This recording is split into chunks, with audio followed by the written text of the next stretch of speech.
Hey, what's up, guys? How y'all doing today? Well, baby, if your name is Justin Baldini, you're responding to Blake Lively's allegations that you are a lying, conniving, psycho harasser. And you literally are saying, oh, no, no, no, no, there's nothing to see here.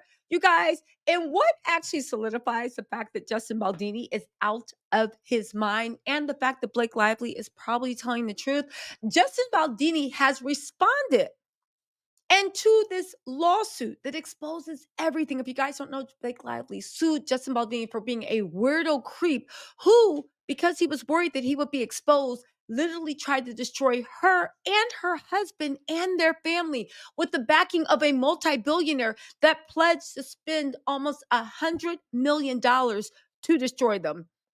I did an in-depth of the legal papers. It is really some dark, twisted stuff, but it also rips the lid off of the way Hollywood operates or the way smear campaigns in Hollywood operate. They paid bots, they had fake engagement. The sickest thing is legitimate legacy news agencies actually ran articles that were written by a PR agency to and a crisis management team to literally make sure that nobody ever suspected that they were helping an alleged psycho. Hey, really quick, you guys, just to let you know, the Hollywood Reporter did an interesting write up about this very thing, and they actually featured your girl, of course, Tisa Tells, in the article. The link is in the description box. It's about the way YouTube is taking over from legacy media, and for good reason. Look what they just did to Blake Lively. Anyway, it's a fascinating read. Please go check it out, but let's get back to the mess. Anyway, right? So I'm like, what's Justin Baldini going to say? What can you say to this? You are pretty much caught dead to rights. Do you know he came out and said, oh, please, the text messages were taken out of context. Y'all, let's get into this because the text messages were taken out of context. Blake Lively, if you guys don't know, keep this in mind as we read Justin's response. Blake Lively actually had a separate suit where she subpoenaed text messages and phone records, okay? Their text messages literally had the women that were orchestrating this against power players against Blake Lively and her husband Ryan laughing, saying, oh God, ha ha ha, we got away with this. We have to keep this super secret. Can you imagine if this ever came out? We would be ruined. They are literally laughing about getting away with the crime of the century and laughing at how Blake Lively is unfairly, unjustly being dragged across social media. Y'all, let's get into this because I swear you cannot make this the rebuttal. Printed in Us Weekly. Mind you, Us Weekly was one of the news agencies that were outed in Blake Lively's lawsuit for, drumroll please, printing exactly what the PR agency that was working for Justin actually wanted them to print. So now Justin's rebuttal is in this too. Listen to this. Justin Baldini's lawyer claims leaked text to Blake Lively, and Blake Lively's lawsuit lack critical context. Justin, if you don't sit down and stop talking to us like we are stupid, just for a little bit of background too, Justin, he makes his money from a podcast where he tries to be an advocate for women and a new male feminist. Justin Baldini's lawyer is speaking out after Blake Lively lawsuit, accusing the It Ends With Us director and star of the sexual harassment and of launching a social manipulation campaign against her to destroy her reputation. They said Tag PR operated as any other crisis management firm would when hired by a client experiencing threats by two extremely powerful people with unlimited resources. You guys, again, they're still trying to spin this. Go to my live where I talk about this lawsuit. They went over and above. They planted fake stories in legacy media, paid Reddit people, they paid bots, they paid bloggers, they paid everybody they could to then take the lies they printed in mainstream media and then repost that for an actual takedown, the likes of which was all predicated on they were trying to. You have to read the text messages. Again, they are still trying to spin.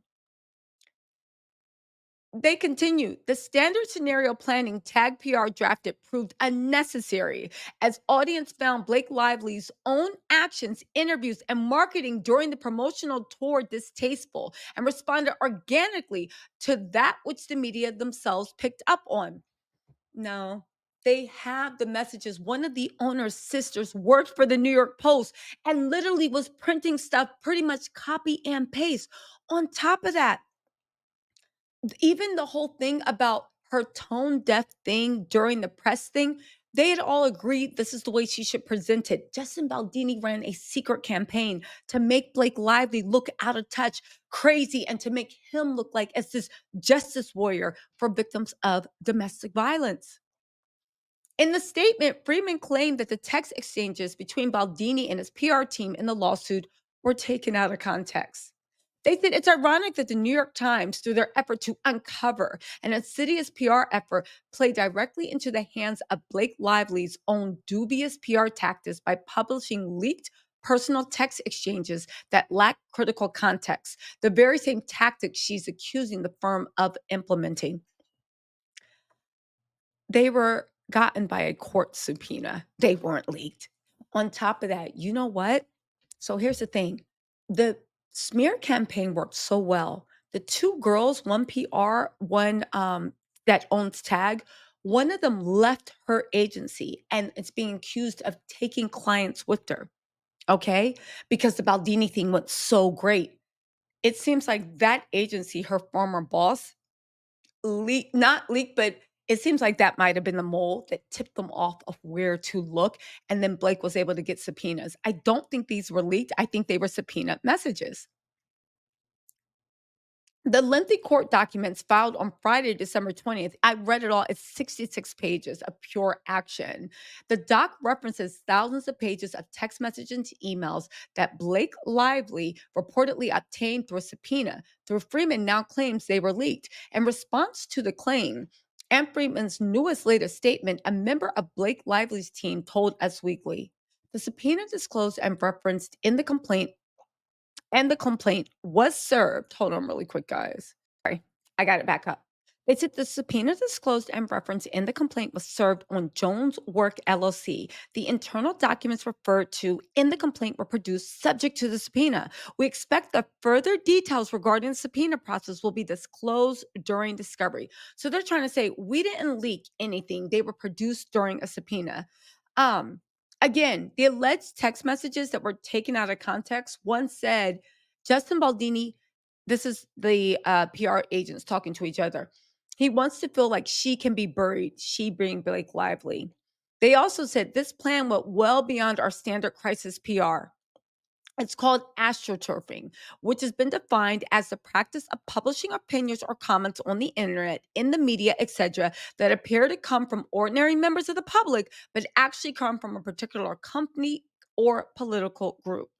Um, Again, right? It's wild what he's doing. It's wild that he is actually saying all you can say from this is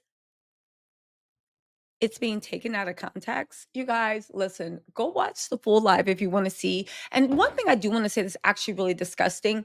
They're trying to move this about the text messages where the real meat of it is the absolutely depraved and disgusting things that Justin Baldini is being accused of doing, not only to Blake Lively on that set, and it is horrific, but also to other cast members, both male and female. Listen, go ahead and check that out. Let me know what you think in the comments. I'm going to publish a few more videos about this evening.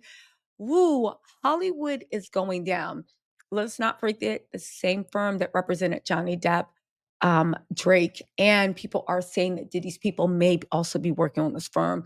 Again, I don't want to ever hear legacy media talk about YouTube or bloggers because baby, the alleged unethical things that Blake Lively is saying, baby, this puts the whole media complex uh for Hollywood under a cloud of shame. And honestly, it's actually really sick what happened to Blake Lively considering all this. Anyway, you guys, let me know what you think in the comments. I'll talk to you later. Bye.